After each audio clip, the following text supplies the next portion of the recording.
પછી તમે નવી કવિતા લખી. એમ તમે નવી કવિતા કઈ લખી મને જરા સંભળાવો તો. એટલે પેલો કવિ બીજી કવિતા બોલવા લાગ્યો. એણે કીધું ફૂલ તો કપાસ કા ઓર ફૂલ કાય કા. ગુલાબનું ફૂલ તો કોઈ ફૂલ છે. પેલા કહેતો તો ફૂલ તો ગુલાબ કા. હવે કે ગુલાબનું ફૂલ તો કોઈ ફૂલ છે. હવારમાં તોડો ને હાજે તો બધું મુરઝાઈ જાય, એકદમ પાંખડીઓ બાકડીઓ ખરી જાય. કપાસનું ફૂલ એ ફૂલ છે. જીતો જીતો તને ઢકે ઓર મુએ ને છોડે સાથ. જીવતો તો વસ્ત્ર આપે એટલે શરીર ઉપર વસ્ત્ર પહેરવા માટે કામ આવે, અને મરી ગયા પછી પણ જે મળદું હોય ને એના ઉપર ઢાંકવા માટે વસ્ત્ર કામ લાગે. કપાસના ફૂલ જેવું કોઈ ફૂલ નથી. કે ફૂલ તો કપાસ કા ઓર ફૂલ काय का और दूध तो माय का और दूध काय का. પહેલા કહો તો ગાય કા, હવે કે માય કા. માના દૂધ જેવું કોઈનું દૂધ નથી. એટલા માટે એમ કે લડવા જાય ને કોઈ તો એમ કે જા માનું દૂધ પીતો થઈ જાય. સામે કોઈ એમ કહે છે બાટલીનું દૂધ પીતો થઈ જાય, કોઈએ કીધું થેલીનું દૂધ પીતો થઈ જાય. એ સામે એમ જ કે માનું દૂધ પીતો થઈ જાય. એટલે દૂધ તો માય કા ઓર દૂધ काय का. પછી આગળ તો કે પહેલા તમે એવું કહેતા હતા કે ફળ તો આમ્ર ફલ કે જૂનું થઈ ગયું. તો ફલ તો કર્મ ફલ ઓર ફલ काय का. કર્મમાં કર્યું હોય તો મળે, બાકી કાંઈ મળે નહીં. ફલ તો કર્મ ફલ ઓર ફલ काय का. और राजा तो मेघ राजा और राजा काय का. ભોજરાજા થી રાજા છે, મેઘ રાજા ના આવે તો ભોજરાજા શું કરે? એટલે કવિનું ઠેકાણું નહીં. આજ આમ બોલે કાલ આમ બોલે, પણ આ એવા નથી. સુખદેવજીને એવો ટાઈમ નથી કે કોઈ રાજાના વખાણ કરવા બેસે, અને છતાં અહીંયા પ્રશ્નના વખાણ કરે છે. કેમ કે પ્રશ્ન એટલો સુંદર છે. વર્યાન એશતે પ્રશ્ન. જો પ્રશ્ન કરનારા લોકો ત્રણ પ્રકારના હોય. એક પ્રકારના લોકો પ્રશ્ન પૂછે ને તમને, એ જાણવા માટે જિજ્ઞાસાથી પૂછે, એને કંઈક જાણવું છે. અને જે જિજ્ઞાસા વાળો પ્રશ્ન તમારી પાસે કોઈ લઈને આવે ને, તમને આવડતો હોય તો એનો જવાબ આપો, ના આવડતો હોય તો બે હાથ જોડીને કહો મને આવડતું નથી, હું બીજા કોઈને પૂછીને તમને કહીશ, અથવા શાસ્ત્રમાં જોઈને કહીશ, અથવા મારો વિષય નથી, જે કંઈ હોય. બીજા પ્રકારના લોકો છે ને એ એટલા માટે પ્રશ્ન પૂછે કે સામેવાળાને કેટલું આવડે છે, પરીક્ષા કરવા માટે પ્રશ્ન પૂછે. Shastriji what is Tatvamasi. આ તત્વમસી એટલે શું થાય? પોતે ક્યાંકથી વાંચી આવ્યો હોય એટલે બીજા શાસ્ત્રીજીની પરીક્ષા કરવા જાય. એને એમ કે આ બે ચાર વાર્તાઓ વાંચી આવ્યા છે, વાર્તાઓ કરીને ભાગવતની કથા પૂરી કરતા છે. ભાગવત અલગ વસ્તુ છે, વાર્તાઓ કરવી અલગ વસ્તુ છે. એટલે કેટલાક લોકો છે જાણવા માટે પૂછે. બીજા પ્રકારના લોકો એવા છે જે સામેવાળાને માપવા માટે પૂછે. અને ત્રીજા પ્રકારના લોકો એવા છે જે પોતાને કેટલું આવે છે ને એનું પ્રદર્શન કરવા માટે કરીને પ્રશ્ન પૂછે. મને આટલું આવડે છે, મને આટલું આવડે છે, એવું દર્શાવવા માટે પ્રશ્ન પૂછે. આ કયા પ્રકારના લોકો પ્રશ્ન પૂછે છે ને તમારે જાણી લેવાનું. તમને તરત ખબર પડવી જોઈએ આ કયો પ્રકાર છે. આમાંથી જો પહેલા પ્રકારનો શ્રોતા હોય તો યોગ્ય ઉત્તર આપવો જોઈએ, અને બાકીના બે પ્રકારના હોય ને તો એવો ઉત્તર આપો કે વાઢો તો લોહી ના નીકળે. એકવાર તો એક જગ્યાએ આમ ભાગવતની કથા ચાલે, અને સામે આમ મસ્જિદ, અને મસ્જિદમાં એક મુલ્લો. હવે અહીંયા ભાગવતની કથા ચાલે, હજારો લોકોની ભીડ આવે, અને પેલો મુલ્લો આખો દિવસમાં 5 ટાઈમ માઇક લગાડીને લા ઇલાહા ઇલ્લલ્લાહ મુહમ્મદ રસૂલુલ્લાહ કરીને જોર જોરથી રાડો પાડે, પણ ત્યાં 5 માણસ ના આવે. એ બધા મુલ્લાને બેઠા બેઠાને ઈર્ષ્યા થાય, આટલા લોકો આવે છે, આટલા લોકો આવે, આટલા લોકો આવે. એટલે મુલ્લાએ શું કર્યું, એક દિવસ ચાલુ કથા, એ ભાગવતની કથા ચાલતી હતી, અંદર આવ્યો. અંદર આવી સીધો પહોંચ્યો મહારાજની વ્યાસપીઠની બાજુમાં. ભેગું આમ કુરાનની પોથી લઈને આવ્યો. પછી આમ કુરાન ખોલ્યું, પછી આમ નીચે એક આયાત લખેલી હતી. એ તમે જેમ દુહા, ચોપાઈ, છંદ, મંત્ર, શ્લોક કહો છો ને, એવું કુરાનમાં જે હોય ને એને આયાત કહેવાય. કુરાનમાં 6666 આયાતો છે ટોટલ, અને 30 પારા છે. એમાં જેમ તમે અધ્યાય કહો છો, કાંડ કહો છો, એમાં પારા આવે. ખેર હમણાં કુરાનના વિષયમાં આપણે નથી જતા. કુરાન શબ્દ છે કેવી રીતે બન્યો છે? તમે જે પુરાણ કહો છો ને, પુરાણમાંથી પ બોલતા નતું આવડતું, ક બોલે એટલે પુરાણમાંથી કુરાન થઈ ગયું. બાકી એ પુરાણમાંથી જ લીધેલી વસ્તુઓ કુરાનમાં છે. અરે તમે જેને ઈદગાહ કહો છો, મુસલમાનો જેને ઈદગાહ કહે છે, ઈદગાહ શું છે? એમાં 2 શબ્દ છે, ઈડ વત્તા ગૃહી. ઈડ એટલે પૂજા અને ગૃહ એટલે ઘર. તમે ઋગ્વેદનો પહેલો જ મંત્ર છે અગ્નિ મીડે, અહીંયા બ્રાહ્મણો છે વેદપાઠી, એમને પૂછશો એટલે તમને ખ્યાલ આવશે. ઈડ એટલે પૂજા અને ગૃહ એટલે ઘર. ઈદગાહ એટલે પૂજા ઘર. અરે જે તમે નમાજ પડો છો, આ નમાજ શબ્દ શું છે? શુદ્ધ સંસ્કૃત શબ્દ છે. એમાં 2 શબ્દ છે, નમ વત્તા યજ. નમ એટલે નમવું, અને યજ એટલે ધ્યાન કરવું. નમીને ધ્યાન કરવું, એનું નામ છે નમાજ. અરે તમે જેને મક્કા મદીના કહો છો એ શું છે? મખ મેદીની. મખ એટલે અગ્નિ અને મેદીની એટલે પૃથ્વી. ત્યાં અગ્નિ અને પૃથ્વીની પૂજા થતી એટલે એનું નામ થયું મક્કા મદીના. ક્યારે હવે મારે એમાં નથી પડવું. અરે તમે જેને ખુદા કહો છો, અલ્લાહ કહો છો, એ શબ્દ શું છે? અલ્લાહ કેવી રીતે બન્યું છે? અલ્લ એટલે દેવી. અલ્લ ધાતુ છે સંસ્કૃતમાં, એના ઉપરથી સંસ્કૃતમાં અલ્લે દેવીનું નામ છે. આ લોકોએ દેવીની જગ્યાએ દેવ કરી નાખ્યું એટલે અલ્લાહ. એમાંથી મરાઠીમાં થયું અમ્મા, ઉર્દુમાં થયું અલ્લાહ. એ અલ્લાહ અને અમ્મ વાસ્તવમાં અલ્લ શબ્દ છે. આ લોકો ખુદા ખુદા રાડ પાડે છે. તમે સાંભળી છે ખુદા કેમ કહે છે? આપણા ત્યાં ભગવાન આવે છે, પરમાત્મા આવે છે, પરમાત્માનો અવતાર થાય છે, પરમાત્મા પોતે આવે છે, પણ એમને ત્યાં પરમાત્મા આવતો નથી એટલે વારંવાર રાડો પડે, તું ખુદ આ ખુદ આ ખુદ આ, એમ થઈ ગયું ખુદા. ખેર આ તો બધું એક બે તમે ચોખા દેખો ને એટલે ખબર પડી જાય ખીચડી ચડી ગઈ છે એમ, બધી આખી ખીચડી આવી જ છે એમ એ ખ્યાલ આવી જાય. એટલે હું તમને સેમ્પલ બતાડું છું. આ मौलवी ત્યાં પહોંચ્યો, કુરાન ખોલ્યું, મહારાજને આપ્યું, મહારાજ इस आयत का अर्थ बताइए.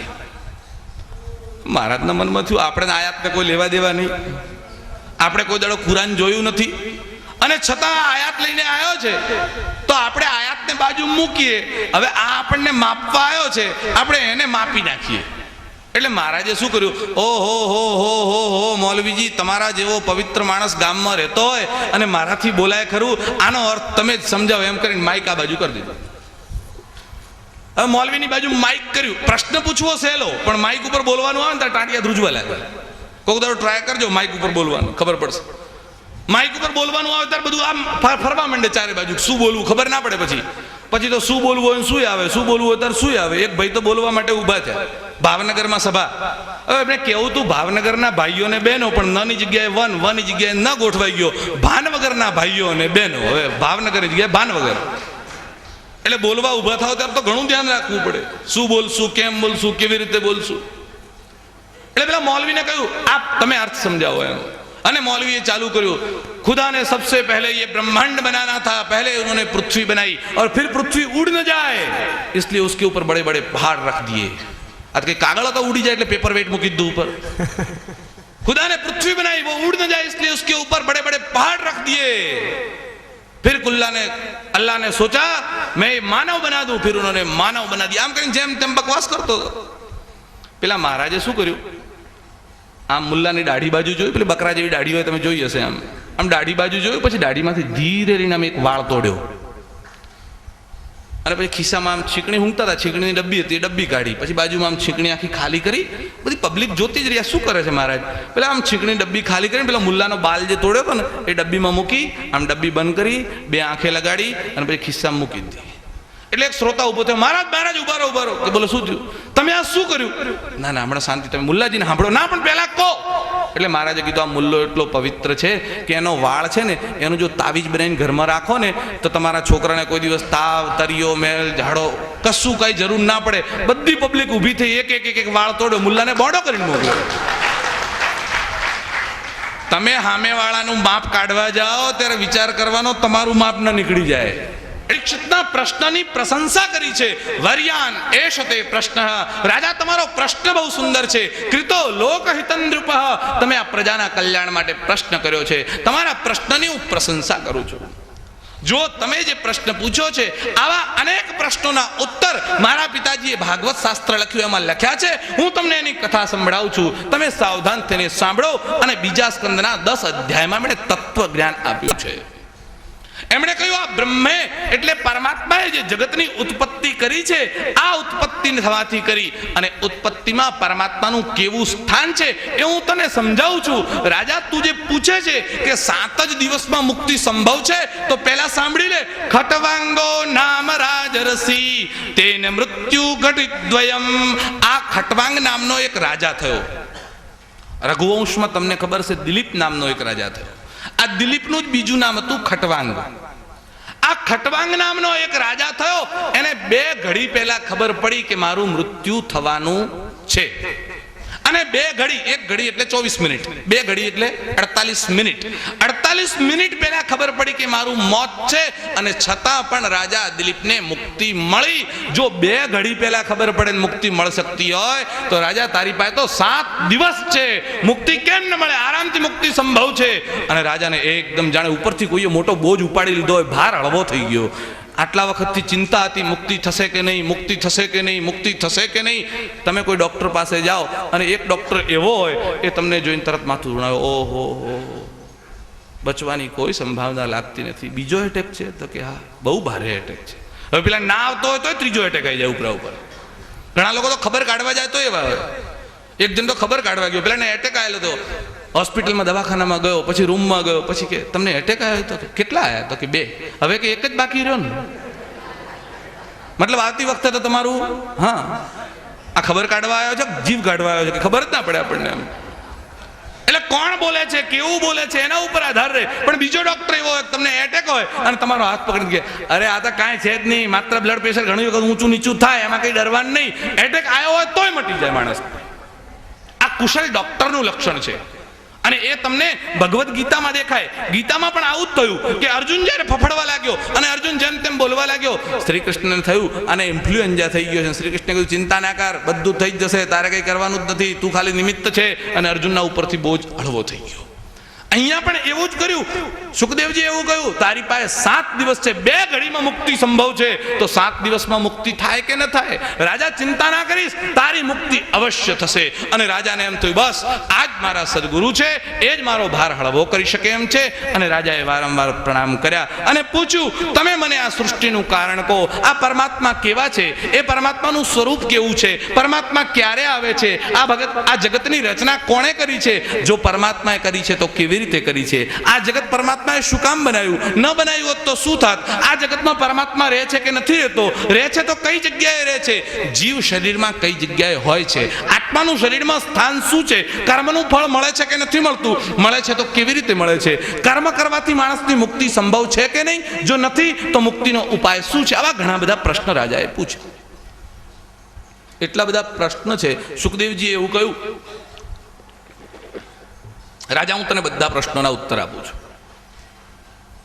સુખદેવજી એવું બોલ્યા છે જો તમે જેને તત્વજ્ઞાન કહો છો, અંગ્રેજીમાં જેને ફિલોસોફી કહેવાય, એ તત્વજ્ઞાનમાં 3 વિષયનો વિચાર કરવામાં આવે: જીવ, જગત અને જગદીશ. એટલે એક જીવ, બીજું આ જે દેખાય છે તમને એ મતલબ જગત, અને ત્રીજું જગદીશ એટલે પરમાત્મા. આ 3નો વિચાર થાય એનું નામ તત્વજ્ઞાન છે. જો રાજા સુખદેવ એવું કહે છે કે આ જગતનું નિર્માણ કરનારનું નામ બ્રહ્મ એટલે પરમાત્મા છે. તમે એને પરમાત્મા કહો, ઈશ્વર કહો, ભગવાન કહો, તમારે જે નામ આપો એ આપો. વેદાંત એને બ્રહ્મ કહીને સંબોધે છે. બ્રહ્મમાંથી આ જગત બન્યું એટલે બ્રહ્મનું ઈંડ હોવાથી, પિંડ હોવાથી એનું નામ બ્રહ્માંડ છે. આ બ્રહ્મનું જ અંડ છે અને બ્રહ્મમાંથી જગતનું નિર્માણ થયું. પછી જગતનું બ્રહ્મે નિર્માણ કેવી રીતે કર્યું? તો પરમાત્માએ, ઈશ્વરે માત્ર સંકલ્પ કર્યો અને સંકલ્પથી આ જગતની ઉત્પત્તિ થઈ. અને આ જગત બ્રહ્મે પોતાના માંથી બનાવ્યું એટલે જગતનું નિર્માણ ઈશ્વરે પોતાના માંથી કર્યું. હંમેશા જે કારણ હોય ને, એટલે કોઈ પણ વસ્તુની ઉત્પત્તિ થાય એના 2 કારણ હોય. 2 કારણ એટલે એક છે નિમિત્ત કારણ અને એક છે ઉપાદાન કારણ. ઉપાદાન કારણ એટલે મટીરિયલ કોઝ, જે વસ્તુ છે એ, અને બીજું નિમિત્ત કારણ એટલે બનાવનાર. દાખલા તરીકે માટીનો ઘડો, તો એમાં ઉપાદાન કારણ માટી છે અને નિમિત્ત કારણ કુંભાર છે. કુંભાર અને માટી 2 વસ્તુ હોય તો ઘડો બને, એ સિવાય ઘડો બનતો નથી. દાગીનો, એમાં ઉપાદાન કારણ સોનું છે અને નિમિત્ત કારણ સોની છે, એટલે સોની અને સોનું 2 હોય તો દાગીનો નિર્માણ થાય, એ સિવાય દાગીનો નિર્માણ થતો નથી. તો આ જગતનું ઉપાદાન કારણ કોણ છે અને નિમિત્ત કારણ કોણ છે? એટલે આ જગતની વસ્તુ ક્યાંથી લાવી અને આ જગત બનાવ્યું કોણે? એટલે સુખદેવજી એવું કહે છે આ બ્રહ્મ છે એ જગતનું અભિન્ન નિમિત્તોપાદન કારણ છે. એટલે આ જગતનું ઉપાદાન કારણ પણ પરમાત્મા છે અને આ જગતનું નિમિત્ત કારણ પણ પરમાત્મા છે. એટલે તમે કાયમ બોલો છો ને, ત્વમેવ માતા ચ પિતા ત્વમેવ, કાં તો માતા હોઈ શકે કાં પિતા હોઈ શકે. પરમાત્મા જગતની માં પણ છે અને બાપ પણ છે. તમને એવું થાય ક્યારે વિચાર આવ્યો મગજમાં કે માં હોય બાપ ન હોય, બાપ હોય માં ન હોય, આ 2 કેવી રીતે છે? એટલે આ જગત બનાવવા માટે 2 વસ્તુઓ ભેગી થઈ અને જગત બન્યું એવું નથી, એકમાંથી અનેક થયું છે. એટલા માટે એની માં પણ પરમાત્મા છે અને બાપ પણ પરમાત્મા છે. એટલે પરમાત્મા જ આ જગતની માં છે. અરે માં નહીં, ગીતામાં તો શ્રી કૃષ્ણ એવું બોલ્યા છે, માતા ધાતા પિતા મહ, એનો દાદો પણ હું છું ને પડદાદો હું જ છું, મારામાંથી જ આ જગત નિર્માણ થયું છે. એટલે જગતનો બનાવનાર જે પરમાત્મા છે એણે પોતાનામાંથી જગત બનાવ્યું, એકમાંથી અનેક થયું. આત્મા શું છે? તો એ એમ કહે છે કે પરમાત્મા છે એ જ આત્મા છે. પણ આત્મા જેમ તમારું પાણી છે, એ પાણીમાં મૂળ વસ્તુ કઈ હોય? H2O. તમે વિજ્ઞાનની ભાષા જાણતા હો તો એમાં હાઇડ્રોજનના 2 અણુ અને ઓક્સિજનનો 1 અણુ એટલે H2O ભેગું થાય, એનું સંયોજન થાય, રાસાયણિક પ્રક્રિયા બને એટલે એમાંથી પાણીનું નિર્માણ થાય. હવે એ જે H2O છે એ જે શુદ્ધ પાણી હોય એને તમે ડિસ્ટિલ વોટર એવું બોલો છો. આ ડિસ્ટિલ વોટર એટલે જે ડોક્ટર ઇન્જેક્શન આપે ત્યારે કોઈ વાર પાવડર વાળું ઇન્જેક્શન હોય એની સાથે બીજું પેલું પાણી વાળું હોય, એ પાણી પહેલા ભરે સિરિંજમાં, પછી પેલી બાટલીમાં નાખે ને પછી એમ હલાઈને ભેગું કરે. એ જે ડિસ્ટિલ વોટર એટલે શુદ્ધ પાણી છે. આ શુદ્ધ પાણી જેવો આત્મા ઉપરથી એટલે પરમાત્મામાંથી છૂટો પડ્યો. હવે આત્મા છૂટો પડ્યો અને પૃથ્વી ઉપર આવ્યો તો આવતા આવતા જેમ ઉપરથી જ્યારે આ પાણી પડે છે ત્યારે ડિસ્ટિલ વોટર હોય છે. એ વાદળામાંથી આવે ત્યારે કેવું હોય છે? એકદમ શુદ્ધ.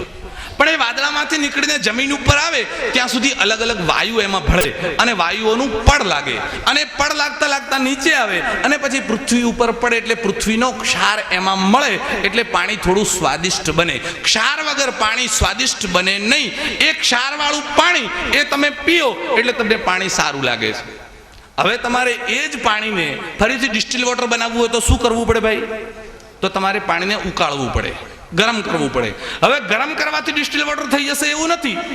તમે ઘણીવાર શાક બનાવતા હશે ને બેનો, પછી શાક બનાવે એના ઉપર થાળી કે ચીબુ આમ ઢાંકી દે.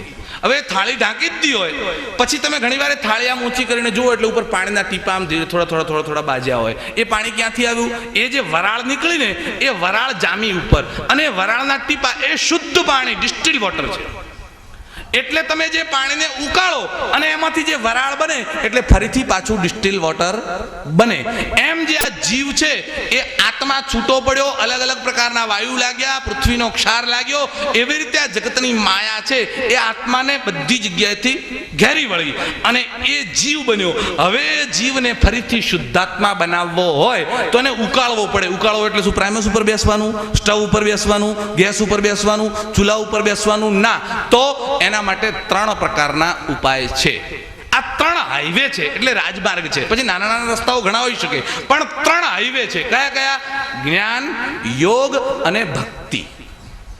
સૌથી શ્રેષ્ઠ માર્ગ એ જ્ઞાન માર્ગ છે.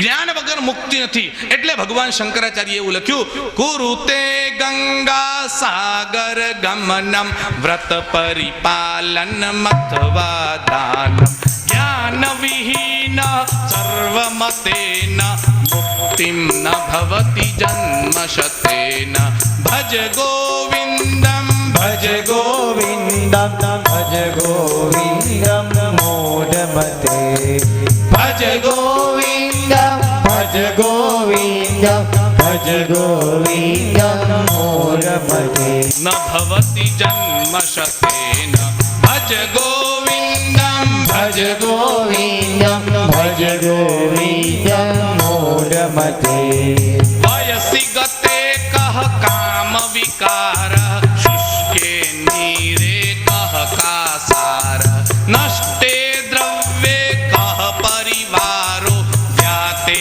તત્વે કહ સંસાર ભજ ગોવિંદમ ભજ ગોવિંદમ ભજ ગોવિંદમ મોઢમતે. શંકરાચાર્ય એવું લખે છે, જ્ઞાન વિહીન સર્વ મતેન મુક્તિ ન ભવતી જન્મ શતેન. એક વાર નહીં 100 વખત ગંગામાં સ્નાન કરો, 1000 વખત ગંગામાં સ્નાન કરો. કુરુતે ગંગા સાગર ગમનમ વ્રત પરિપાલન મથવા દાનમ. લાખો દાન કરો, સેંકડો તમે ઉપાય કરો, વ્રત કરો, ઉપવાસ કરો, પણ જ્યાં સુધી જ્ઞાન નહીં થાય મુક્તિમ ન ભવતી જન્મ શતેન, તો 100 જન્મ થાય ત્યાં સુધી મુક્તિની સંભાવના નથી. આપણે એવું સમજીએ છીએ ગંગામાં ગયા, નાયા, આપણા બધા પાપ ધોવાઈ ગયા. બધા લોકો આવું જ કરે છે. એટલે એકવાર તો કોઈ સંત ગંગા પાસે ગયા, ગંગાના કિનારે ઉભા રહ્યા, સ્તુતિ કરી દેવી સુરેશ્વરી ભગવતી ગંગે ત્રિભુવન તારણી તરળ તરંગે શંકર મૌલી વિહારણી વિમલે મમ મતિરાસ્તમ તવ પદ કામલે. એમ કરીને ગંગાજીને પ્રગટ કર્યા અને ગંગાજી એની સામે ઉપસ્થિત થયા અને ગંગાને પૂછ્યું, માતાજી મારે એક પ્રશ્ન પૂછવો છે. એટલે માતાજી કહ્યું, બોલો. એટલે પેલા સંતે પૂછ્યું કે આ દુનિયાના બધા લોકો તમારી પાસે આવે છે અને પાપ ધોઈ ધોઈને જાય છે, તમે બધા પાપનું શું કરો છો? મારે એ જાણવું છે. ગંગાજીએ કીધું, હું પાપ રાખતી નથી. તો આ બધું પાણી દરિયામાં જાય ને એની સાથે પાપ બધા મોકલી આપો દરિયા પાસે, મારી પાસે રાખતી નથી. એટલે પાછા દરિયા પાસે ગયા અને મહાસાગરને જઈને પૂછ્યું, પ્રભુ મેં એવું સાંભળ્યું છે ગંગાજી તમને બધા પાપ આપે છે. તો કે હા. પછી તમે એ પાપનું શું કરો છો? કે હું સંઘરતો નથી, અમારું પાણી ખારીજ થયું છે એના કારણે કરીને કે આ બધાના પાપ મારી પાસે આવે છે. તો આ સૂર્યનારાયણનો તાપ પડે એટલે મારામાંથી બધી વરાળ ઉપર જાય, એ વરાળ ભેગા હું સૂર્યનારાયણને મોકલી આપું, તમે રાખો, મારે નથી જોઈતા. એટલે ગયા સૂર્યનારાયણ પાસે. સૂર્યનારાયણને પૂછ્યું, સૂર્યનારાયણ તમે આ બધા પાપ આવે છે, ગંગા પેલા સમુદ્રને આપે, સમુદ્ર તમને આપે, તમે એનું શું કરો છો? સૂર્યનારાયણે કીધું હું નથી રાખતો, તો આ વાદળાઓને આપી દઉં છું. એટલે વાદળાઓને પૂછ્યું, તમે આ પાપનું શું કરો છો જે લઈ આવો છો? કે જેના જેના હોય ને એના ઘરે જઈને પાછા નોખી આવું છું, જ્યાં વરસાદની ભેગા. એટલે તમે અહીંથી ઘરે પહોંચો એની પેલા પાપ ઘરે રાહ જોતા કે આવો આવો આવો તમારું સ્વાગત છે. ગંગા પાપ ધોતી નથી એવું ના સમજશો. ગંગા પાપ ધોએ છે, પણ ગંગામાં પાપ ધોયા પછી, ગંગા સ્નાન કર્યા પછી એવો સંકલ્પ કરો કે આજ પછી હું એક પણ પાપ નહીં કરું, તો ક્યારે જિંદગીમાં ધોયેલા પાપ પાછા નહીં આવે. પણ ગંગામાંથી પાપ ધોઈને ઘરે જાઓ ને જો એક પણ પાપ કર્યું તો જૂના બધા પાપ કહેશે અમે શું બગાડ્યું, બધા વીંટળાઈ જશે. એટલે ગંગામાં સ્નાન કર્યા પછી જો પાપ ફરીથી ન કરવાનો સંકલ્પ થાય તો પાપ ધોવાય. ખેર, હું તો જે ચર્ચા કરું છું એવી છે કે 3 રાજમાર્ગ છે આ દુનિયામાંથી બચવાના. એક છે જ્ઞાન. એટલે શંકરાચાર્ય એવું લખ્યું કે જ્ઞાન વિહીન સર્વ મતેન મુક્તિમ ન ભવતી જન્મ સતેન. જ્ઞાન વગર મુક્તિ નથી. બીજું છે યોગ. આ યોગ શું છે? શંકરાચાર્ય તો યોગ પણ જાણે છે. શંકરાચાર્યને તો યોગની પણ સમજણ છે, શંકરાચાર્ય જ્ઞાનની પણ સમજણ છે. હવે શંકરાચાર્યએ પણ જે લખ્યું છે, સુખદેવજીએ પણ એ જ વાત કરી છે, વેદવ્યાસે એ જ વાત કરી છે, ને ભાગવતમાં એ જ કથા છે. એટલે એમણે એવું કહ્યું કે આ યોગ શું છે? તો એમણે કહ્યું યોગ સંસારીઓ માટે કઠિન છે. તમે આજકાલ યોગા શબ્દ વારંવાર સાંભળો છો, YOGA યોગા. વાસ્તવમાં તો યોગ છે. યોગમાંથી આ લોકો કરી નાખ્યું યોગા. રામનું કરી નાખ્યું રામા, કૃષ્ણનું કરી નાખ્યું કૃષ્ણા. તમને ખબર છે કૃષ્ણ નામની સિરિયલ પણ હતી કૃષ્ણ ઉપર. મેં એ વખતે કાગળ પણ લખેલો એ લોકોને. વાસ્તવમાં એ કૃષ્ણ છે, કૃષ્ણ નથી. કૃષ્ણ તો દ્રૌપદીનું નામ છે, એટલે કૃષ્ણ એટલે તો દ્રૌપદી થાય, કૃષ્ણ થાય જ નહીં. પણ આ લોકો ધૂન બોલે તારે હરે રામા હરે કૃષ્ણ. પણ કૃષ્ણ નહીં, કૃષ્ણ બોલાય. પણ આપણે બધા પેલા બસ વિદેશીઓ જે કરે એની પાછા ચાલ્યા જવાનું. રામા શબ્દ તમને ખબર છે? હરે રામા એવું બોલો છો ને? જરા ડિક્શનરી ખોલીને કોઈ દાડો વાંચજો કે રામા શબ્દનો શું અર્થ થાય. એટલે ઓક્સફોર્ડ ડિક્શનરીએ રામા શબ્દ લખ્યો છે RAMA, અને પછી એનો અર્થ લખ્યો છે અ બ્યુટીફુલ લેડી. જે સુંદરી સ્ત્રી છે એને સંસ્કૃતમાં કહેવાય રામા. એટલે રામા નહીં પણ રામ છે. હરે રામ હરે કૃષ્ણ, પણ આપણે રામા અને કૃષ્ણ કરી નાખ્યું. આ જે યોગ તમે જેને કહેવાય છે, તમે જેને યોગા કહો છો, એટલે હાથ પગ હલાવો એનાથી શરીર સારું રહે એટલે યોગ પૂરો થઈ ગયો? ના. તમે આસન કરો શરીર સારું રહેશે, તમે કસરત કરો શરીર સારું રહેશે, પણ શરીર સારું રહે એનું નામ યોગ નથી. આટલાથી યોગ પૂરો નથી થઈ જતો. યોગના 8 અંગ છે. યમ, નિયમ, આસન, પ્રાણાયામ, પ્રત્યાહાર, ધ્યાન, ધારણા અને સમાધિ. એવા 8 અંગ છે. એમાં 4 અંગ શીખવાડી શકાય અને 4 અંગ શીખવાડી શકાતા નથી. એટલે પહેલા જે 4 અંગ છે, યમ, નિયમ, આસન, પ્રાણાયામ શીખવાડી શકાય, પણ પાછળના જે 4 અંગ છે એ તો અંતઃકરણમાંથી સ્ફુરવા જોઈએ. એ દુનિયાની કોઈ તાકાત તમને શીખવાડી શકતી નથી. એટલે યોગથી, એટલે આસનોથી, પ્રાણાયામથી શરીર સારું રહે છે, પણ એનો ઉપયોગ શરીર સારું રાખવા માટે કરીને કરાય નહીં. તમે યોગ કરો એની ના નહીં, તમને સમાધિ લાગે એની ના નહીં, તમે ધ્યાન કરો એની ના નહીં. જો સાલથી પોતું મરાય, ઘરમાં તમે સાલ રાખો છો ને, સાલથી પોતું મરાય કે ના મરાય? મરાય. સાલથી પોતું મારો કે ના મારો? પોતું લાગે કે ના લાગે એનાથી? ઘરમાં પોતું તો લાગે જ, કેમ ના લાગે? પણ સાલથી પોતું મરાય ખરા? મરાય નહીં. સાલથી પોતું થઈ શકે પણ સાલથી પોતું મરાય નહીં. એમ યોગથી શરીર સારું રહે, પણ શરીર સારું રાખવા માટે કરીને યોગનો ઉપયોગ ના કરે. યોગ એ તો બ્રહ્મ સાથે જે મુક્તિ જેને કહેવાય છે, મોક્ષ કહેવાય છે, જેને ગતિ કહેવાય છે, એ જે સાયુજ્ય મુક્તિ છે એના માટેનો પ્રયાસ છે. અહીંયા યોગની પણ ચર્ચા કરી છે, ભક્તિની પણ ચર્ચા કરી. બધી ચર્ચાઓ ક્યાં કરતા બેસીએ? 10 અધ્યાયમાં એમણે અલગ અલગ પ્રકારના વર્ણન કર્યા. એમાં સ્વર્ગ અને નરકનું વર્ણન કર્યું છે. આ સ્વર્ગ શું છે ને નરક શું છે? તમે એવું સમજો છો કે આ જગ્યા સ્વર્ગ હશે, આ જગ્યાએ નરક હશે, પછી આપણે આમ હારા કર્મ કર્યા છે આ બાજુ જશે, ખોટા કર્યા છે આ બાજુ જશે. જો એક અર્થમાં સ્વર્ગ અને નરક ભલે લોક હોય, પણ અહીંયા જ સ્વર્ગ અને નરક તમને જોવા મળી શકે છે.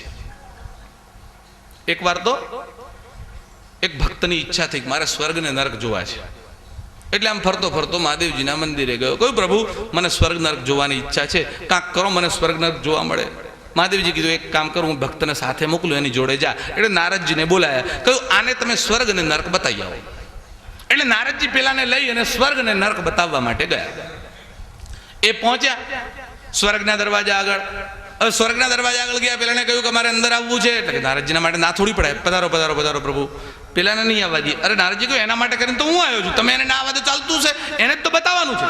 હવે ત્યાં ગયા એટલે બધાનો ભોજનનો ટાઈમ થયેલો હતો, જમવાનો સમય. એટલે આમ ઘંટ વગાડ્યો એટલે બધા લોકો આવી ગયા. ડાઇનિંગ ટેબલ તૈયાર હતું, ખુરશીઓ તૈયાર હતી, બધા જ લોકો આમ લાઈનસર ગોઠવાઈ ગયા.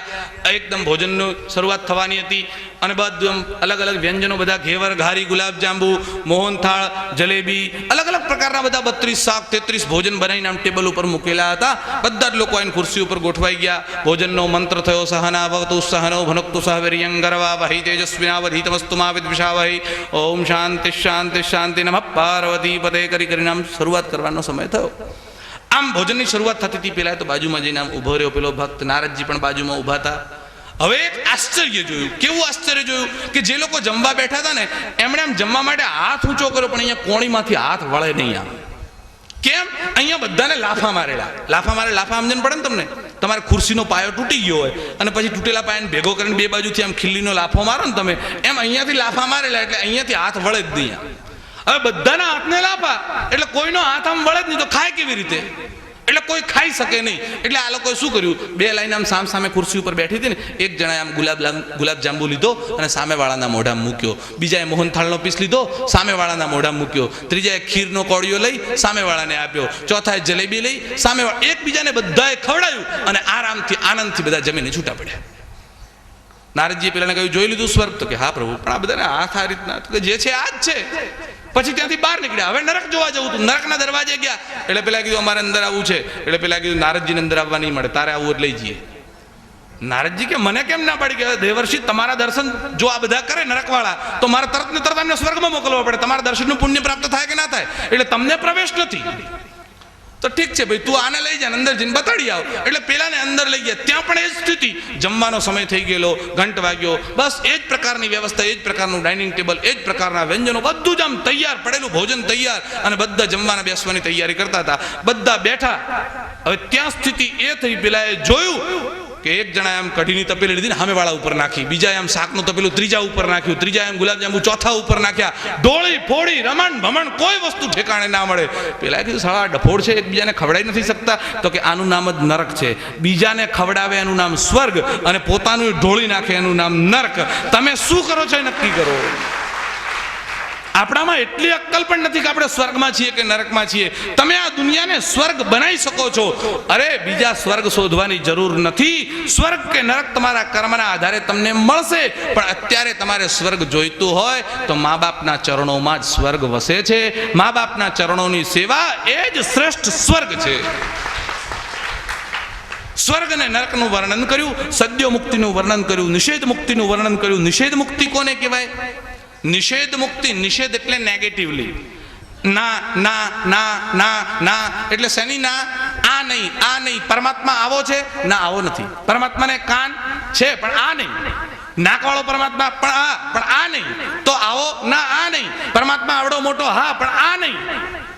આ છે પણ આ નહીં, આ છે પણ આ નહીં, આ છે પણ આ નહીં. એટલે જોઈ શકાય નહીં.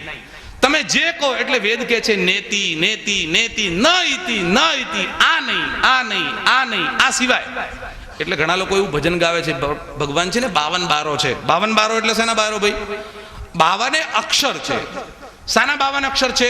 36 વ્યંજન અને 16 સ્વર. 16 વત્તા 36 એટલે અ આ ઈ રૂ રૂ લેલ રૂ એ ઐ ઓ ઔ અમ અહ. આ જે 16 સ્વર અને વ્યંજનો, કચરતબ ખચરતબ ગજરતબ ગજરતબ અંગણ નમઃ સ શ શ શ હ નળક્ષજ્ઞ. આ જે 36 વ્યંજન અને 16 સ્વર, આને ભેગા કરો એટલે 52 થાય. આ 52 અક્ષરોથી પણ, આ 52 અક્ષરોમાં દુનિયાની બધી વસ્તુ, તમારે મંત્ર બોલવો હોય તોય આવે ને, ગાળ બોલવી હોય તોય આવે ને, ભજન ગાવવું હોય તોય આવે ને, લોકગીતે આવે ને, તમારે લગ્નના ગીતે એમાં જ આવે. 52 અક્ષરથી બહારની એક પણ વસ્તુ આવતી નથી. પણ આ પરમાત્મા એવો છે કે આ 52 થી અને માપી શકાતો નથી. એ એનાથી પણ પરે છે. એટલે એવો જે પરમાત્મા છે એને નિષેધ મુક્તિ કહે છે. આ નહીં, આ નહીં, આ નહીં. એટલે એના માટે એક કવિએ તો બહુ સરસ એવી વાત લખી કે ઘૃત દ્રાક્ષ અર મધુ શર્કરાદિ કે સ્વાદ કા વર્ણન કોઈ ક્યા કર સકે રસ નાહી કેવલ જાનતી. તમને કોઈ એક ચમચી ઘી આપે, એક ચમચી ઘી હાથમાં આપીને એમ કે હવે આ ઘી પી જાઓ. પછી તમે ઘી પી જાઓ, પછી તમને પૂછે આ ઘી કેવું હતું, જરાનું વર્ણન કરો તો. એ ખાટું છે, કડવું છે, તીખું છે, ગળ્યું છે. 6 સ્વાદ છે દુનિયામાં. 6 માંથી ઘીનો સ્વાદ કેવો છે જરા મને કહો, કોઈને આવડતો હોય તો. સંભવ જ નથી. ઘીનો સ્વાદ કહી શકાય એવો નથી. આવું હા એવું ખરું પણ એ જ નહીં, આવું ના એવું ખરું પણ એ જ નહીં. એટલે ઘીનો સ્વાદ દુનિયામાં કોઈ જીભ કહી શકતી નથી. જો ઘીનો સ્વાદ ન કહેવાય તો પરમાત્માનો સ્વાદ કેવો છે કહી શકાય ખરા ભાઈ? ઘી તો સામાન્ય વસ્તુ છે. આ પરમાત્મા એવો છે કે જેનું વર્ણન થઈ શકે એવું નથી, એટલે અવર્ણનીય છે. એટલે શંકરાચાર્યએ લખ્યું કે આટલામાં પૂરું નથી થતું, કે પરમાત્મા આટલામાં સંપૂર્ણ છે એવું કહી શકાય નહીં. જે અનંત કોટી બ્રહ્માંડનો નાયક છે એની નિષેધ મુક્તિનું વર્ણન કર્યું, સદ્યો મુક્તિનું વર્ણન કર્યું, અને પછી આ અલગ અલગ પ્રકારના તત્વજ્ઞાનના વિષયો, બધા વિષયો કહેવા જોઉં તો ભાઈ આપણી પાસે એક તો સમય ઓછો. મારે તો ઘડિયાળ જોવાની, તમારા મોઢા જોવાના, પછી પાછો ઋષિ અવતાર પાછો આજે કરવાનો એવી સૂચના. ભાગવતનો આવડો મોટો ગ્રંથ, હજુ તો પહેલો સ્કંદ ગયો ને બીજા સ્કંદનો પહેલો અધ્યાય ચાલુ કર્યો. હજુ આમાં ભાગવતજીમાં તો ચતુશ્લોકી ભાગવત બીજા સ્કંદમાં આવે છે. આ 4 જ શ્લોકમાં ભાગવત કીધી છે, અને એ ભગવાન નારાયણે બ્રહ્માને સંભળાઈ અને 4 જ શ્લોકમાં દુનિયાભરનું તત્વજ્ઞાન ભર્યું છે. આ 4 શ્લોક એવા છે જેના ઉપર એક અઠવાડિયું બોલી શકાય. એટલી સરસ ચતુશ્લોકી ભાગવત છે. હવે બધા એક એક વિષયનો વિચાર કરવા જઈએ ભાઈ તો 335 અધ્યાય છે ભાગવતજીના. 335 દિવસ મિનિમમ જોઈએ. હવે આટલી વારમાં આપણે બધું પૂરું કરવાનું હોય તો પૂરું થાય નહીં. અને તમારે પાછું ફરવા જવાનું, બહાર રખડવા જવાનું, લોકોના દર્શન કરવા જવાના, અથવા તો લોકોને દર્શન આપવા માટે બહાર નીકળવાનું. તમારે આ બધું તો કરવાનું બાકીનું બાકી. એટલે એ બધાનો વિચાર કરીને મારે કાંક ને કાંક કરવું પડે. પણ અહીંયા આપણે તત્વજ્ઞાનના વિષયને થોડોક વિરામ આપીએ, એટલે બીજા સ્કંદને પછી ત્રીજા સ્કંદની શરૂઆત કરીએ. એક ભજન આપણે કશ્યપભાઈ લેશે અને એના પછી આપણે આગળની કથાનું અનુસંધાન કરીએ ત્રીજા સ્કંદનું. साथ हमें नहीं छोड़वाना, साथ हमें नहीं छोड़वाना, जोड़ा तुझने हाथ वाला, हाथ बीजे नहीं छोड़वाना, हाथ बीजे नहीं छोड़वाना, हाथ बीजे नहीं छोड़वाना. ऊंचा ऊंचा तारा डूंगराने वचमा बोले जीना बोल, प्रभुजी तारा बालाजी तारा, प्रभुजी तारी धून मचाओ, કે પછી તારા ભજન હું ગાવો, પ્રભુજી તારી ધૂન મચાવો, કે પછી તારા ભજન હું ગાવો, પ્રભુજી તારી ધૂન મચાવો, કે પછી તારા ભજન હું ગાવો, કે પછી તારા ભજન હું ગાવો. બોલીએ કૃષ્ણ કનૈયા લાલ કી જય. નમઃ પાર્વતી પતય હર મહાદેવ હર. તમારામાંથી કોઈનો અવાજ આવતો નથી. ક્યાં છે? ખાલી વાર્તાઓ અને કથા એટલે ભાગવતજી નથી. એમાં કયા કયા 10 વિષયો છે? અત્ર સર્ગ વિસર્ગશ્ચ સ્થાનમ પોષણમૂતય. અહીંયા સર્ગ લીલા છે, વિસર્ગ લીલા છે, સ્થાન લીલા છે, પોષણ લીલા છે, ઉતિ લીલા છે, મનવંતરારેશ ઈશાનુ કથા. એમાં મનવંતરોનું વર્ણન છે. ઈશ એટલે ભગવાનની અને ભગવાનના ભક્તોની કથા છે. નિરોધો મુક્તિરાશ્રય, એમાં નિરોધ લીલા છે, એમાં મુક્તિનું વર્ણન છે. હવે આ બધા વિષયોનું વર્ણન કરવું અઘરું છે. હું તો ખાલી તમને ઉલ્લેખ કરું છું કે સુખદેવજી એવું બોલ્યા કે આ 10 વિષયો ભાગવતજીમાં છે. આ જે જગતની ઉત્પત્તિનું કારણ એમણે કહ્યું એ પરમાત્મા જગતની ઉત્પત્તિનું કારણ છે, અને પરમાત્મામાંથી જગત બન્યું એ હવે ત્રીજા સ્કંદમાં કહેશે કે જગત કેવી રીતે થઈ. ભૂત માત્રેન્દ્રિય ધીયામ, પંચ મહાભૂત એટલે વાયુ, આકાશ, તેજ એટલે સૂર્ય મતલબ અગ્નિ, અને આ પૃથ્વી વગેરે જે આ 5 તત્વો છે એ પંચ મહાભૂત છે. ભૂત માત્રા પછી પંચ તન માત્રાઓ છે, એટલે શબ્દ, સ્પર્શ, રૂપ, રસ અને ગંધ. ભૂત માત્રેન્દ્રિય ધીયામ પછી 10 ઇન્દ્રિયો છે, એટલે જેનાથી કર્મ કરો એ કર્મેન્દ્રિય અને જેનાથી જ્ઞાન થાય એ જ્ઞાનેન્દ્રિય કહેવાય. એટલે રૂપનું જ્ઞાન, તમે કોઈ માણસને જુઓ કેવો છે, એની આંખ કેવી છે, એના વાળ કેવા છે, એનું શરીર કેવું છે, એના કપડાં કેવા છે, એ ખબર શેનાથી પડે આપણને? આંખથી પડે. એટલે આંખ છે એ જ્ઞાનેન્દ્રિય છે, એનાથી રૂપનું જ્ઞાન થાય. એવી જ રીતે તમને શબ્દનું જ્ઞાન શાનાથી થાય? કાનથી થાય. એટલે કર્ણેન્દ્રિય એ બીજી ઇન્દ્રિય છે. એ જ રીતે જેમ આંખ છે, જેમ કાન છે, એવી જ રીતે બીજી ઇન્દ્રિયોમાં તમારી મળમૂત્રની ઇન્દ્રિય પણ છે. જેમ જીભ છે 2 કામ કરે છે, એટલે બોલે પણ છે અને ચાખે પણ છે. એટલે સ્વાદનું જ્ઞાન જીભથી થાય, એટલે રસના ઇન્દ્રિય એ ત્રીજી ઇન્દ્રિય છે. પણ એ વાણીનું પણ કામ કરે છે, એટલે વાણીની ઇન્દ્રિય તરીકે ચોથી ઇન્દ્રિય છે. એવી 5 જ્ઞાનેન્દ્રિય. જેમ કે તમને કોઈ વસ્તુનું જ્ઞાન કેવી રીતે થાય? સ્પર્શથી થાય, એટલે અડવાથી થાય. જેમ કે આ પાણી ગરમ છે કે ઠંડુ એ કેવી રીતે ખબર પડે? એટલે તમે હાથ નાખો એટલે ખબર પડે સ્પર્શથી કે આ ઠંડુ છે કે ગરમ. એટલે સ્પર્શ ઇન્દ્રિય, એટલે ત્વચા મતલબ ચામડી એ પણ ઇન્દ્રિય છે. એવી 10 ઇન્દ્રિયો. હવે આ બધી વસ્તુઓ ભેગી કરી અને સૌથી પહેલા પરમાત્માએ મહત્તત્વ એટલે બુદ્ધિનું નિર્માણ કર્યું અને પછી જગતનું નિર્માણ થયું. જગત બન્યું એટલે પરમાત્માએ બુદ્ધિ બનાવી એવું નહીં. પહેલા મહત્તત્વ બુદ્ધિનું નિર્માણ થયું અને પછી જગતનું નિર્માણ થયું. ખેર, વિષય બહુ લાંબો છે, પણ સુખદેવજી એવું બોલ્યા કે આ જે પ્રકારનું જગત બન્યું છે એમાં જે જીવ છે એને પોતાને ખબર નથી કે હું આત્મા છું. અહીંયા જે જીવ આવે છે એ પોતે જેવો દેખાય છે, મારે આ નાક છે, મારે આ કાન છે, મારે આ આંખ છે, હું આ શરીર છું એવું સમજે છે. વાસ્તવમાં શરીર એ જીવ નથી. વાસ્તવમાં જીવ જે છે મતલબ આત્મા જે છે એ શરીરથી અલગ છે. જેમ તમે એવું કહો કે આ મારું ઘર એટલે ઘર એ તમે નથી. મારું ટેબલ મતલબ ટેબલ એ તમે નથી. મારો લોટો મતલબ લોટો એ તમે નથી. મારી પત્ની એટલે પત્ની એ તમે નથી. મારો કેમેરા મતલબ કેમેરા એ તમે નથી. મારું ઘડિયાળ મતલબ ઘડિયાળ એ તમે નથી. એમ તમે બોલો છો. મારો હાથ મતલબ હાથ એ તમે નથી. મારો પગ એટલે પગ એ તમે નથી. મારું માથું એટલે માથું એ તમે નથી. મારી છાતી એટલે છાતી એ તમે નથી. જેની આગળ મારો, મારી કે મારું લાગે એ તમે નથી, તો તમે કોણ છો? હવે એને જ શોધવા માટે આ બધી ભાંજગડ છે. હું કોણ છું એવી સમજણ પડે એટલે આત્માનું જ્ઞાન થાય. એટલે હું જે દેખાઉં છું આવા સ્વરૂપ વાળો માણસ છું એ હું નથી. હું એનાથી અલગ છું. ઘટ દૃષ્ટા ઘટાદ ભિન્ન. ઘડાને જોવા વાળો ઘડાની અંદર હોતો નથી, ઘડાથી અલગ હોય છે, પણ એને એનું ભાન હોતું નથી. એટલે આ પરમાત્મા જે છે એ સૂક્ષ્મ સ્વરૂપે આત્મા જ છે. રામાયણમાં આવો વિષય આવ્યો છે.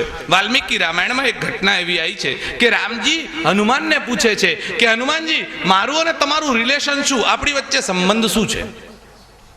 હનુમાનજી કીધું, પ્રભુ પ્રશ્ન તો બહુ અઘરો છે, પણ હવે તમે પૂછ્યો છે એટલે મારા તો કહેવો પડે. અને એટલે તમે જે પૂછ્યું છે એનો ઉત્તર એવો છે કે દેહ દ્રષ્ટ્યા તુ દાસોહમ જીવ બુદ્ધ્યા તદંસક. પ્રભુ, જો આ શરીરની દ્રષ્ટિથી પૂછતા હો ને તો હું તમારો દાસ છું, પણ જીવની સ્થિતિથી વિચાર કરતા હો તો જીવ બુદ્ધિથી હું તમારો અંશ છું. પણ વસ્તુતઃ તત્વમેકોહમ.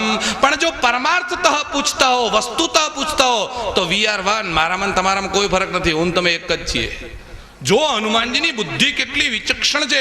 વાસ્તવમાં આત્મા એ જ પરમાત્મા છે, પણ આત્માને એવી સમજણ નથી કે હું આત્મા છું. એ પોતે હું કિશોરભાઈ, મગનભાઈ, રામભાઈ, છગનભાઈ, ટેણાભાઈ, મેનાભાઈ જે પોતાની જાતને સમજે છે, તમે એ નથી. તમે એનાથી અલગ છો. અને તમે શું છો? તો આત્મા અને જીવ આ બેની વચ્ચેનો ભેદ કયો?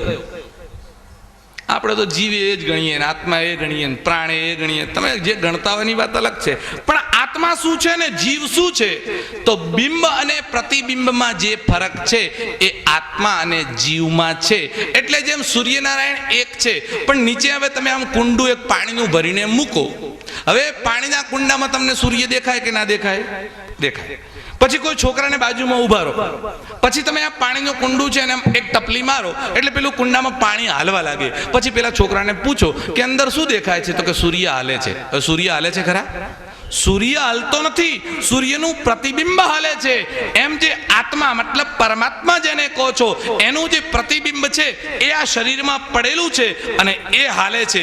એટલે પ્રતિબિંબ હાલે છે, પણ જીવ એવું સમજે છે કે હું હાલું છું. આ મિથ્યા છે. એટલે જગત જે દેખાય છે એ સત્ય નથી, જગત મિથ્યા છે. તો સત્ય વસ્તુ કઈ છે? એટલે શંકરાચાર્ય એક જ શ્લોકમાં કહ્યું કે શ્લોકાર્ધેન પ્રવક્ષ્યામિ યદુક્તમ ગ્રંથ કોટિભિઃ બ્રહ્મ સત્યમ જગત મિથ્યા જીવો બ્રહ્મૈવ નાપરઃ. જે કરોડો ગ્રંથોમાં કહ્યું છે એ હું કરોડો ગ્રંથોની વાત તમને અડધા શ્લોકમાં કહું છું. શંકરાચાર્ય કરોડો ગ્રંથોનો સાર માત્ર અડધા શ્લોકમાં કયો? બ્રહ્મ સત્યમ જગત મિથ્યા જીવો બ્રહ્મૈવ નાપરઃ. બ્રહ્મ is only reality and world is unreal. આ પરમાત્મા જ સત્ય છે, બ્રહ્મ જ સત્ય છે, એને છોડીને આખું જગત મિથ્યા છે. એટલે સત્ય વસ્તુ કેવી હોય? એ ત્રિકાલા બાધિત હોય, એ ક્યારેય બદલાતી નથી. મેં તમને ગઈકાલે પણ સોનાનું અને વીંટીનું ઉદાહરણ આપેલું. એટલે એક માણસ રમણ મહર્ષિ પાસે ગયો અને એણે કહ્યું કે તમે મીઠી વીંટી છે અને મિથ્યા કેવી રીતે કહી શકો? સોનું પણ સત્ય છે અને વીંટી પણ સત્ય છે. વીંટી અસત્ય છે એવું કહેવાય? ના કહેવાય. તો રમણ મહર્ષિને કહ્યું તમે બંને વસ્તુ જે કહો છો કે સોનું જ સત્ય છે અને વીંટી અસત્ય નથી પણ મિથ્યા છે, તો એવું કેવી રીતે બની શકે? એટલે રમણ મહર્ષિએ કહ્યું એક કામ કરો, મારું સોનું આપી દો ને તમારી વીંટી લઈ લો. એવું થાય? એમાંથી સોનું કાઢીને પછી વીંટી રહે ખરા? સોનું કાઢી લીધા પછી વીંટી રહેતી નથી.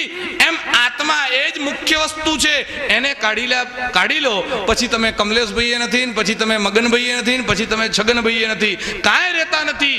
એટલે જ્યાં સુધી આત્મા છે ત્યાં સુધી જ આ જગતની પ્રતીતિ થાય છે. વાસ્તવમાં જે જગત દેખાય છે નહીં, ખાલી ભાસ થાય છે. તો જે જગત જડ છે, જે જગત મિથ્યા છે, એ આ જીવને રડાવે છે કેમ? પરીક્ષિતે એવો પ્રશ્ન પૂછ્યો છે કે આ મિથ્યા જગત આ જીવને રડાવે છે.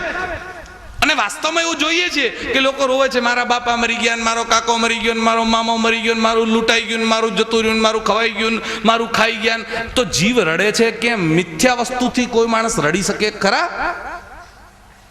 એટલે શંકરાચાર્યએ બહુ સરસ વસ્તુ એનો ઉત્તર આપ્યો છે કે મિથ્યા વસ્તુ પણ રડાવે છે. કેવી રીતે?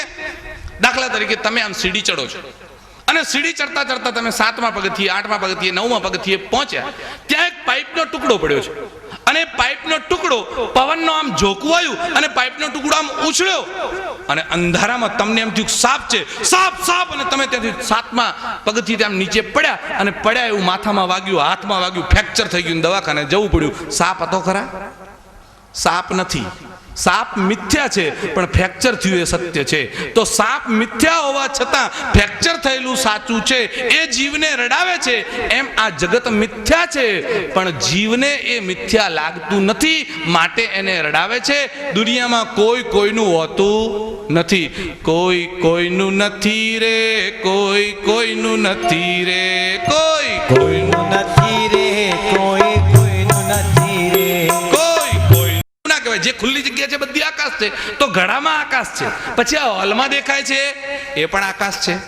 તો આ બહાર જે ખુલ્લું દેખાય છે એ પણ આકાશ છે.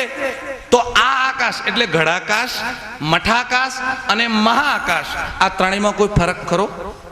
વાસ્તવમાં આકાશ એક જ છે, પણ ઘટાકાશ તો તમે ઊભું કર્યું છે. વાસ્તવમાં ઘડામાં આકાશ છે જ નહીં. ઘડો ફોડી નાખો, આકાશ તો મહાઆકાશમાં મળી ગયું.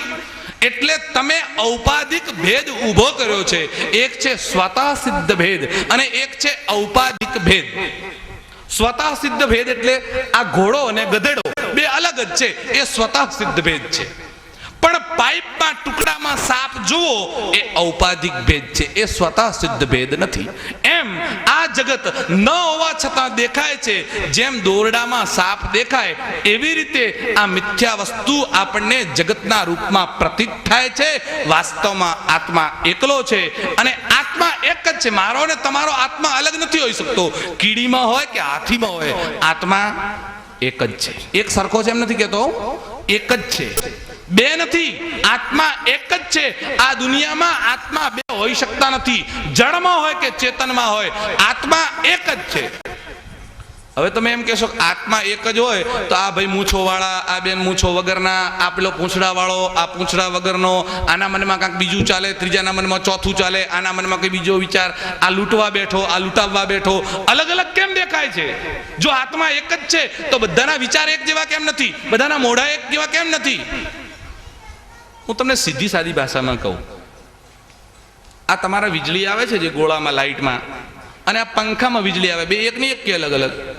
એક જ. ફ્રીજમાં આવે એક જ, હીટરમાં આવે એક જ, મોટરમાં આવે એક જ. વીજળી બે હોઈ શકતી જ નથી.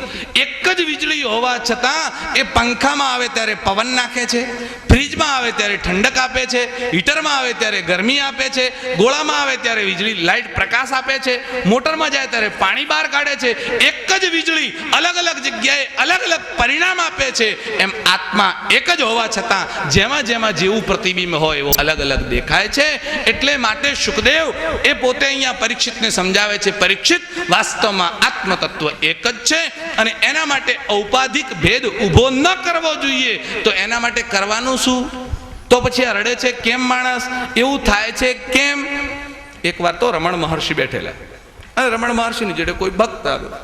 પછી એણે પૂછ્યું કે સંસારમાં જે વાસના છે એવું તમે કહો છો, તો આસક્તિ સંસારમાંથી છૂટતી નથી, એનું કારણ શું? એટલે રમણ મહર્ષિએ કહ્યું, પેલું એક નાળિયેર લાવ. હવે નાળિયેર લાવ્યું, હવે આ નાળિયેરને તોડ. નાળિયેરને તોડ્યું, હવે નાળિયેરને તોડ પણ એવી રીતે તોડ કે અંદરનો જે ગોળો છે ને એ ન તૂટવો જોઈએ, માત્ર ઉપરની ખાલ ખાલ તૂટવી જોઈએ. પેલા કીધું આવું તો સંભવ નથી મહારાજ, નાળિયેરનો ગોળો ન તૂટે, અંદરનું જે કોપરું છે ન તૂટે અને ઉપરની એની જે ખાલ છે એ તૂટે, આવું ના બને. પણ તું પ્રયત્ન તો કર. એને પ્રયત્ન કરો પણ એવું થયું નહીં. કેમ કે જે કોપરું છે એ પેલી ખાલ સાથે ચોટેલું છે. એટલે તમે ટોપાસી કહો છો, શું કહો છો એને? હા, એ ટોપાસીની સાથે ટોપરું ચોટેલું છે માટે એ અલગ પડતું નથી. રમણ મહર્ષિ કીધું એક કામ કર, બીજી બાજુ ઢગલો પડ્યો છે એમાંથી એક પેલું આમ કાનમાં ખખડાવ અને ગળગળતું નાળિયેર હોય ને એવું લઈ આવ. સૂકું નાળિયેર એ મંગાવ્યું. હવે આને ચોલ, હવે આને તોડ. એને તોડ્યું તો પેલું કોપરું ઉપરનું જે હતું ખાલ એ તૂટી ગઈ અને ગોળો તૂટ્યો નહીં. બોલે કેમ? આ બેની વચ્ચેનો ફરક શું છે? બોલે આ મહારાજ સુકાઈ ગયું અને સુકાવાના કારણે કરી એ પેલા ખાલથી છૂટું પડી ગયું. બસ આટલો જ ભેદ છે. જો જીવ પોતે આ સંસારની વાસનાઓથી એનામાં બધી સુકાઈ જાય અને એનાથી છૂટો પડી જાય તો એ અખંડ પરમાત્માનું રૂપ છે અને આત્મા એ જ પરમાત્મા છે. બહુ વિષય તો લાંબો છે પણ અહીંયા શુકદેવજીએ એવું કહ્યું કે હે પરીક્ષિત, તું ચિંતા ન કર. તું જે પ્રશ્નો પૂછે છે આવા જ પ્રશ્નો ભૂતકાળમાં વિદુરજીએ મૈત્રેયને પૂછ્યા હતા અને મૈત્રેયજીએ બહુ એમને સરસ જવાબો આપ્યા હતા. પરીક્ષિતે કીધું, પ્રભુ તમે વિદુરજીનું નામ લો છો, વિદુરજી કોણ હતા? આ મૈત્રેય કોણ હતા? મને જરા પરિચય તો કરાવો. અને ત્યારે શુકદેવજીએ કહ્યું, વિદુરજી તમારા જ પરિવારમાં થયા.